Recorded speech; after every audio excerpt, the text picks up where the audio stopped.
سب سے پہلا انسان اور سب سے پہلا اللہ کا بندہ ابو البشر ابو الانبیاء سیدنا آدم علیہ الصلاۃ والسلام. پتہ ہے شیطان نے کیا کہا تھا؟ یا آدم هل ادلک علی شجرۃ الخلد وملک لا یبلی.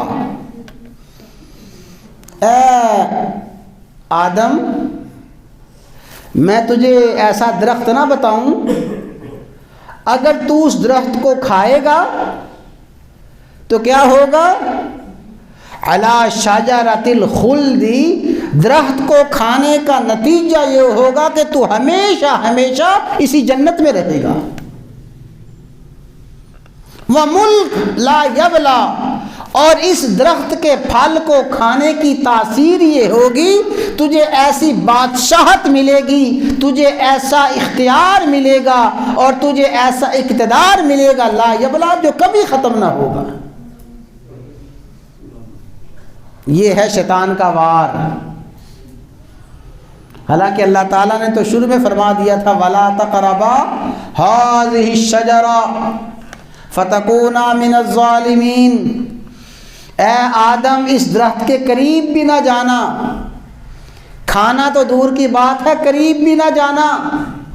فَتَكُونَا مِنَ الظَّالِمِينَ، ورنہ تم حد سے بڑھ جاؤ گے، حدود کراس کرنے والوں میں سے ہو جاؤ گے.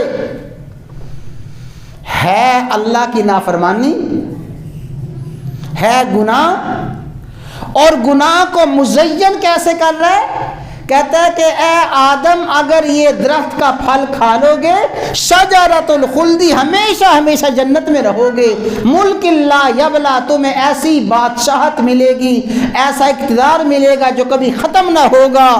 تو فرمایا فَأَكَلَا، انہوں نے کھا لیا، بہکاوے میں آ گئے، شیطان کے مکر و فریب میں اللہ تعالیٰ کے حکم کو بھول گئے.